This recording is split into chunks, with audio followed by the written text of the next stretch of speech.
Welcome back to New World Next Week. I'm James Corbett of CorbettReport.com. And I'm James Evan Pilato from MediaMonarchy.com. Scientists have found no evidence that this caused health effects. We've got that story, plus revenge of the cyberspace war. But first, fortunately, This Week in Pushback actually covered this story this past Monday on my morning show, and I would be the first to say I am surprised. First case against mandatory vaccination filed right here in New Mexico. So is it those kids that were knocking down the monuments last summer? Nope. Is it the hospitality field, restaurants, bars, hotels completely destroyed by the scamdemic lockdowns and not COVID? Nope. A detention center officer in New Mexico filed a lawsuit over a workplace requirement to receive the coronavirus vaccine. That would be the first lawsuit against mandatory COVID-19 vaccination in America. The detention center officer, Isaac Legarreta, sued a county manager and his supervisor, as reported by Bloomberg Law. The officer's attorney, Anna Garner, said he was told he would be fired for refusing inoculation. The complaint claims the county manager and supervisor violated his rights by making the vaccine a condition of employment for first responders, unless reasonable accommodation has been approved. You can't be forced to be a human guinea pig when a product is experimental. Garner, an attorney for the nonprofit New Mexico Stands Up, told Bloomberg, "We have the right to bodily integrity." The county attorney has disputed the allegations and argued that the CDC and the EEOC, that's the Equal Employment Opportunity Commission, both of those, said employers can mandate vaccinations. The attorney also argues that Legarreta hasn't claimed to have a qualifying condition preventing him from getting the vaccination. The Americans with Disabilities Act, ADA, and the Title VII of the Civil Rights Act of 1964 would allow for employee vaccination exemptions under certain health and religious reasons. The EEOC back in March 2020 said an employer covered by the ADA and Title VII can't compel all of its employees to take a vaccine. Otherwise, employers are likely on firm legal ground to mandate vaccinations. This Week in Pushback, James? Yay. I mean, at least the pushback is happening. And again, let's all hold our breath and wait for the justice system to deliver justice. Ha ha ha. But at any rate, the pushback is happening. And I will note that apparently Spiro has an interview up with the attorney in question here, Anna Garner. So I haven't watched it yet myself because I've been dealing with some other fun shenanigans behind the scenes here this week. But yes, I will put that in the show notes so that people can check it out. I've just started watching it, and it looks informative. But I'm interested in your take on this, James. As you say, you're surprised to see this happening right there in your own backyard in New Mexico. Why so?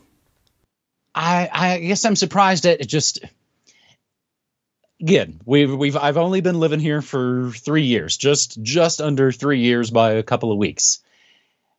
I was surprised the way that the lockdowns and everything rolled out over the last year, because early on it kind of seemed like, oh, sweet, nobody's really going to go for this. We're in kind of a small town, small state, kind of, small potatoes kind of area. And it didn't really seem like a lot of the stuff was going to kick in. What I realized is that maybe places like this are kind of behind the curve. So they made sure to catch up, and they did so with a vengeance over the last several months here in New Mexico. Just the amazing kind of lockdowns and over and over and over. And I believe I probably talked about it right here on New World Next Week, where, of course, our own governor broke her own lockdown rules so she could buy jewelry from a store. Meanwhile, other places are, of course, destroyed. So that's now the thing. I'm looking around at Texas and Mississippi and Wyoming and all these states, and their governors are throwing out their never was really constitutional in the first place, mask mandates. Like, oh, sweet, yeah, things are opening up in America. Oh, wait, I'm going to have to wait 6 more months here in New Mexico because that's about as slow as we are. But again, I will take any kind of pushback, good news in the scamdemic as possible. And that's been kind of the funny thing over these last few years. Again, I kind of feel like Trump was essentially, have I made this analogy? Trump was like the first plane hitting the tower, and it got everybody's attention, and they were all mesmerized. And then COVID was the second plane, and it destroyed what was left of just kind of any critical thinking left in anybody. I'll still take it. But, we sort of joke that things have been turned upside down. It's funny, the left is now, cheering NASCAR, and the right has got the Harry Potter lady. So, yeah, America's breakdown is the divorce has been real weird.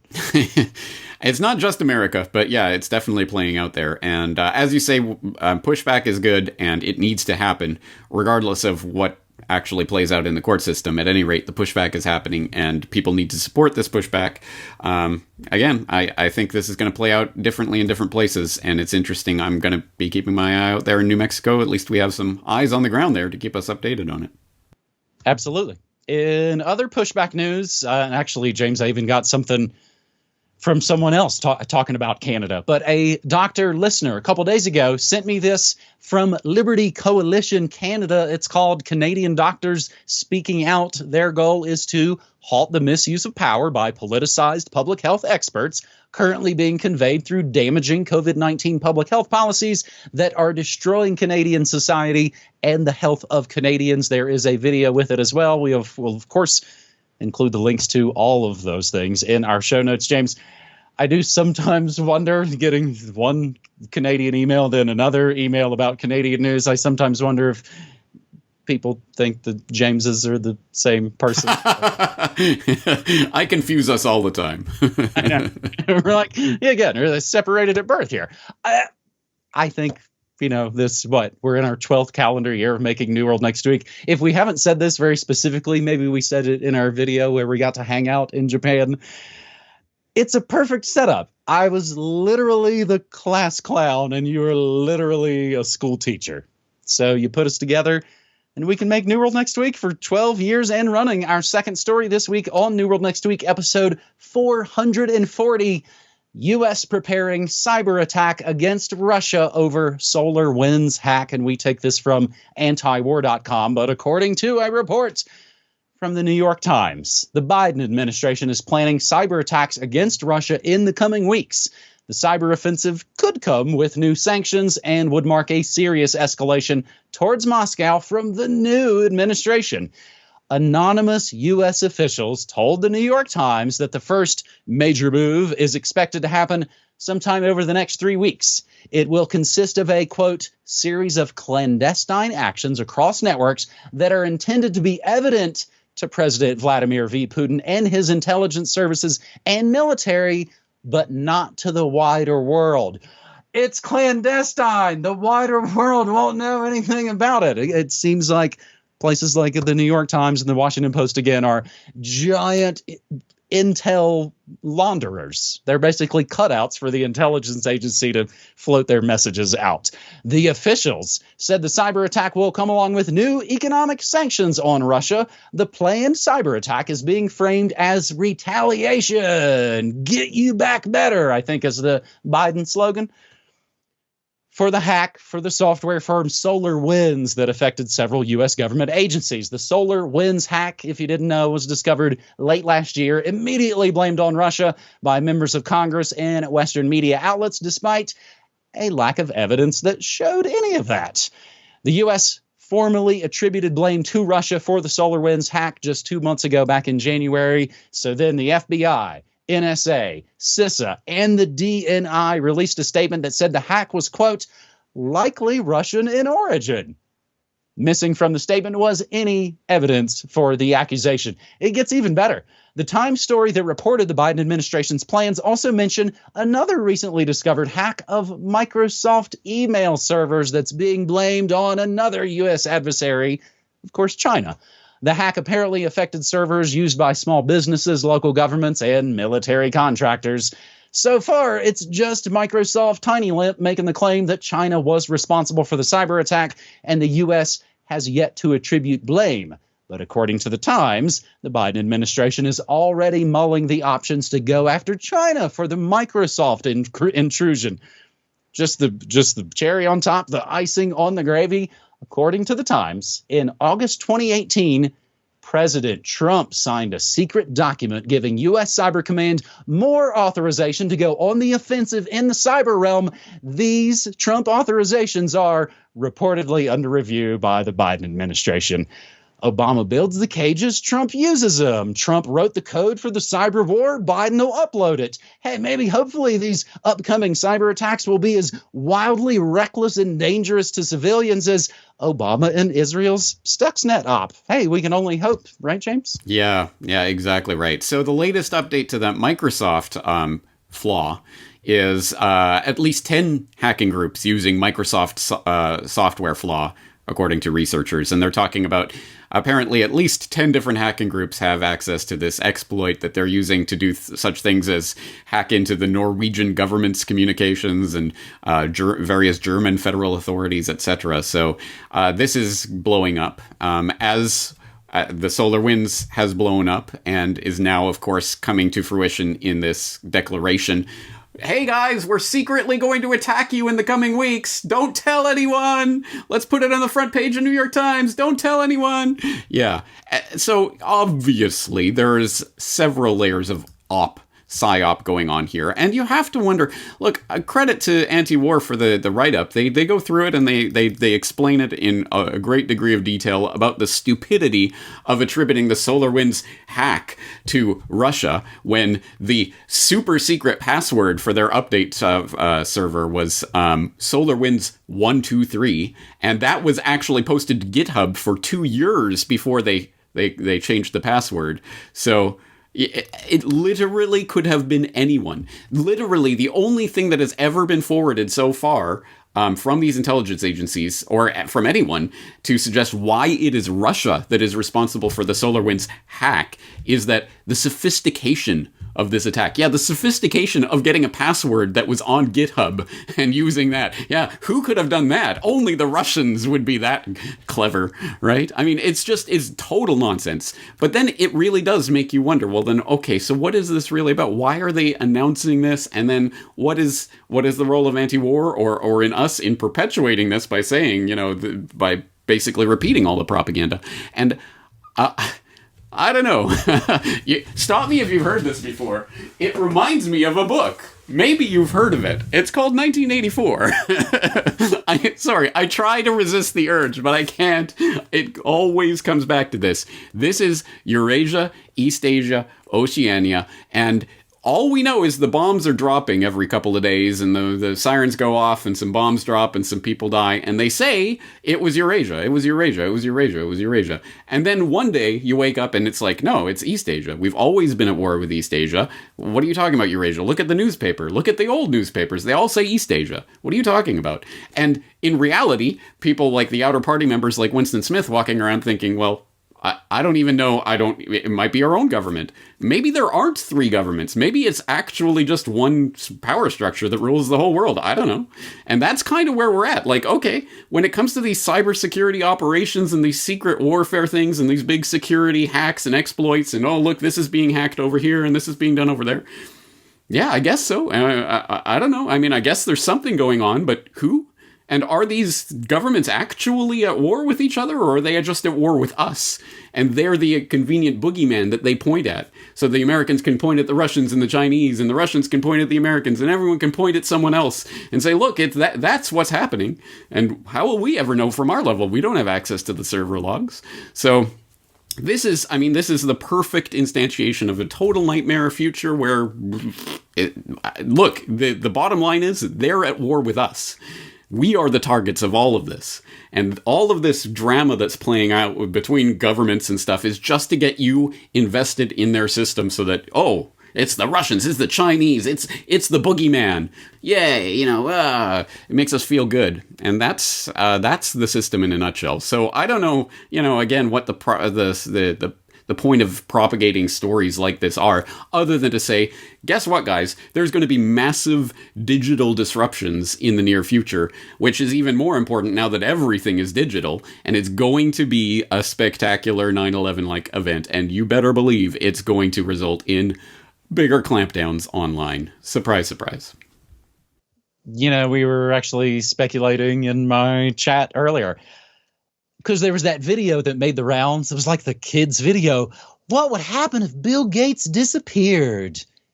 And it kind of struck me today. It was like, maybe they're seeding the narrative right there that Bill Gates might get martyred for all the amazing work that he's been doing. And I bet you know who'll do it. One of those crazy Q people. They'll kill him with GameStop Bitcoin or some plant-based buzzwords and bullcrap. Yeah, and they didn't even use like the @ symbol for the A in password 123. You guys, come on. Finally, on this 440th, yeah, those are good password practices, you guys. Finally, on this 440th episode of New World Next Week, good news, everyone! UN finds no adverse health effects from Fukushima. Japan's 2011 Fukushima nuclear disaster has not harmed the health of local residents 10 years on, according to a report published just yesterday, Tuesday, by UN researchers. Since the last report in 2013, quote, no adverse health effects among Fukushima residents have been documented. And that's basically the headline. But guess what words come after that? You know, when the headline stops, no adverse health effects among Fukushima residents have been documented. That could be directly attributed to radiation exposure from the accident. You can't blame it on them. That's what was said by Gillian Hirth, chairwoman of the UN's Scientific Committee on the Effects of Atomic Radiation, UNSCEAR. In a statement, the UN said the latest report had firmed up that 2013 research on the effects of radiation from the accident. UNSCEAR said that a sharply higher rate of thyroid cancers detected among children exposed to the radiation was likely due to just better diagnostics and testing.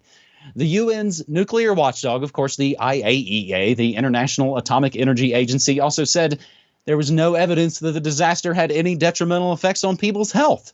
Though the ensuing damage caused nuclides to be released into the environment, scientists have found no evidence that this caused radiation-induced health effects, so said the head of the Vienna-based IAEA, Rafael Grossi, in a statement. However, an important lesson of Fukushima is that regulators must be strong, independent, and adequately resourced.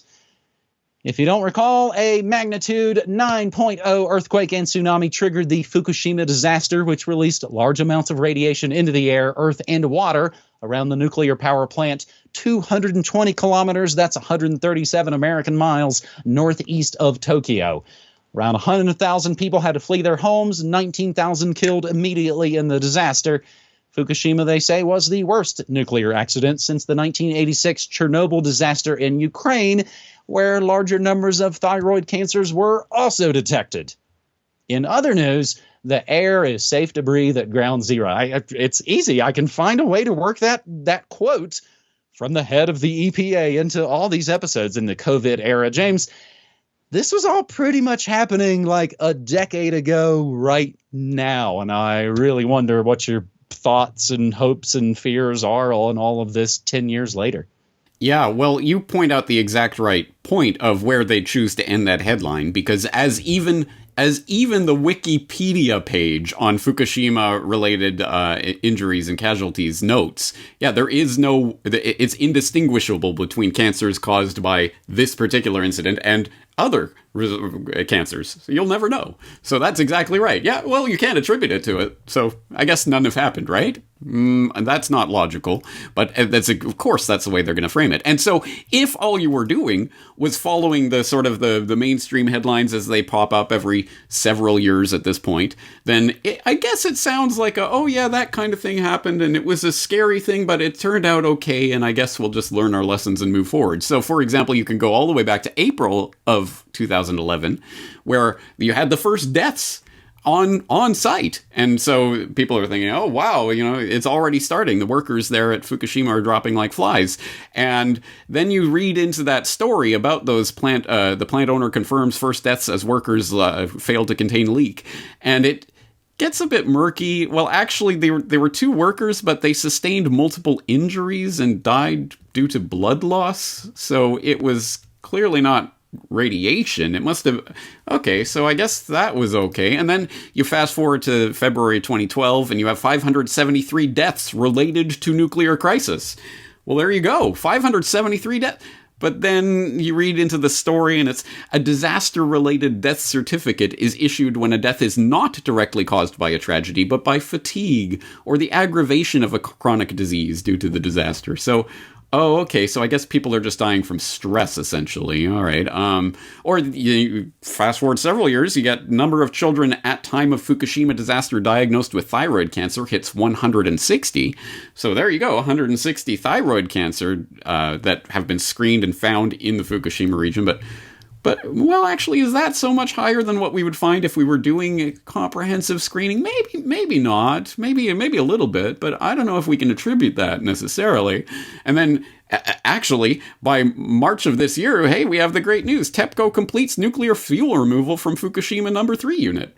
So there you go. It's all done. And wouldn't you know it, well, number 3 is all done, but don't think about the other ones, right? And don't think about anything else about what this means, or the reactor cores that literally still they don't know exactly where they are and how, the situation. They have done nothing to contain the cores themselves.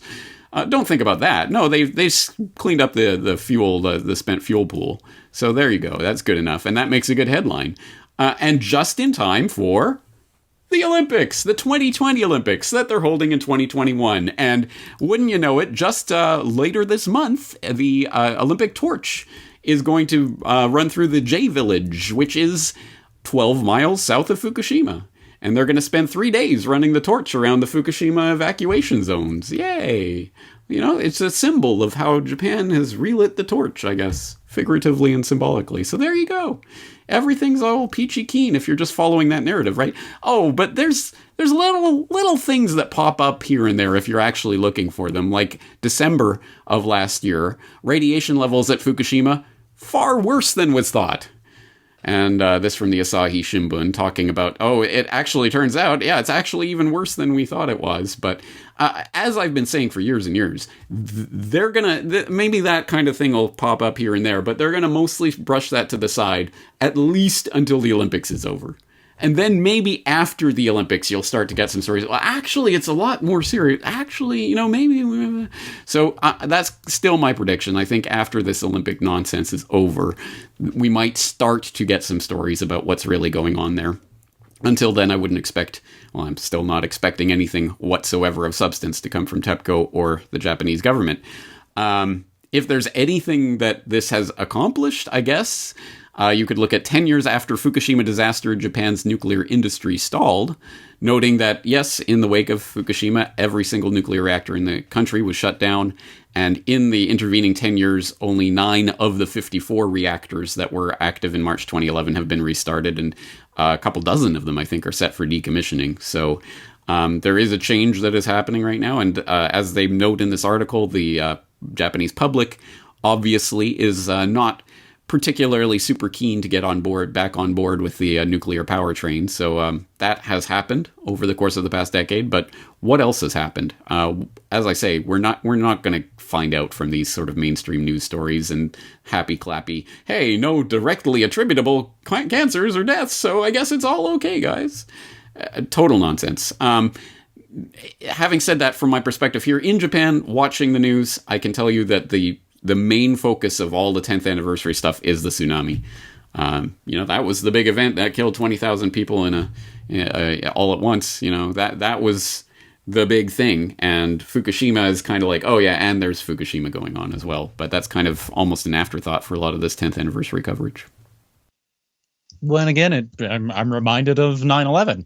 We'll never know how all these people got the cancer that they've gotten. And that's what they've said. That's what they said years ago about Ground Zero, James. Yeah. No, I'm just saying. I'm just totally agreeing with you. And one can imagine the headlines a few years from now. Well, there's all these cancers coming up, and people who have been vaccinated. Who knows? It could have been anything. We just can't say. I've actually got a couple of other, and you already mentioned the Olympics. I want to kind of ask something else about it in a second. But some other related bits to Fukushima plus 10. Can you explain this kind of weird documentary to me, James? We were kind of including it in some of our preliminary links for this episode. The Phone of the Wind, Whispers to Lost Families.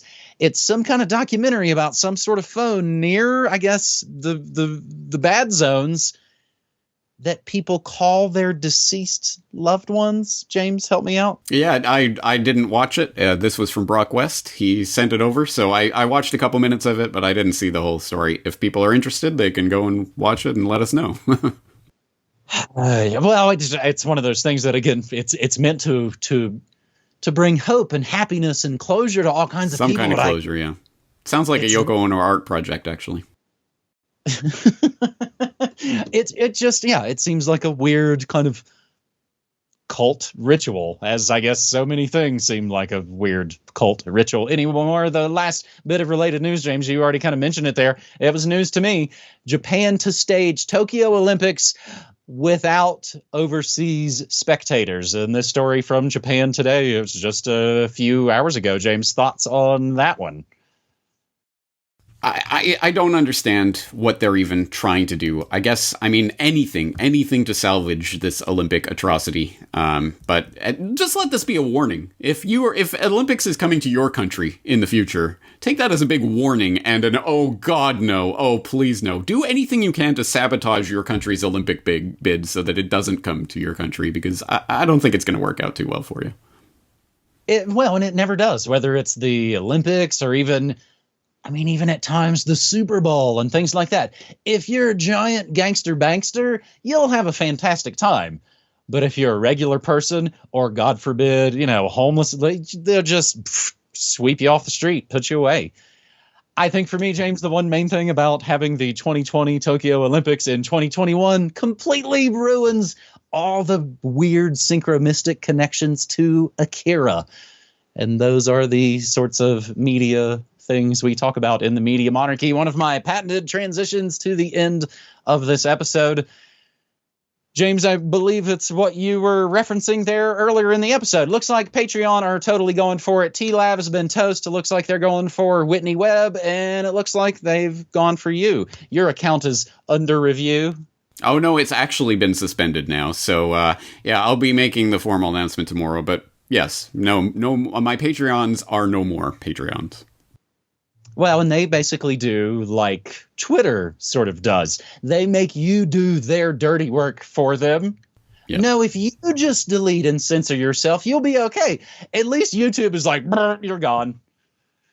So really, there has been so much mail to the post office box. I have to apologize again. I'm behind on processing it, but we have got my American post office box address listed in the show notes always now for these episodes for folks that want to support either of us without using digital money. And James, it looks more and more and more like that's the direction we're going to be heading. But of course, Subscribestar, have you been able to set that up? I know there might be difficulties with you. I'm talking to them right now. They want me to submit a form for the IRS, which I'm not going to submit. So if that is a necessary way to do this, then Subscribestar isn't going to work for me. Well, what does the IRS have to do with you in Japan anyway? Yeah, good question. I'm assuming it's because I guess Subscribestar is in the US, so it counts as US income that they're sending to Japan, blah, blah, blah. This is all the fun of international money games that the banksters like to play, huh? That's it. And again, we've got any number of ways you can support our work. We've been doing this each for quite a long time. I'd like to think that the proof is in the pudding, James, with the work of both of us. And again, I am humbled and blessed to be able to do the show with you about a day, week in, week out for, like I said, 12 years. I appreciate you. I appreciate you. Let's keep doing it as long as we can keep doing it, thanks to the support of people out there. Absolutely. Take care, buddy.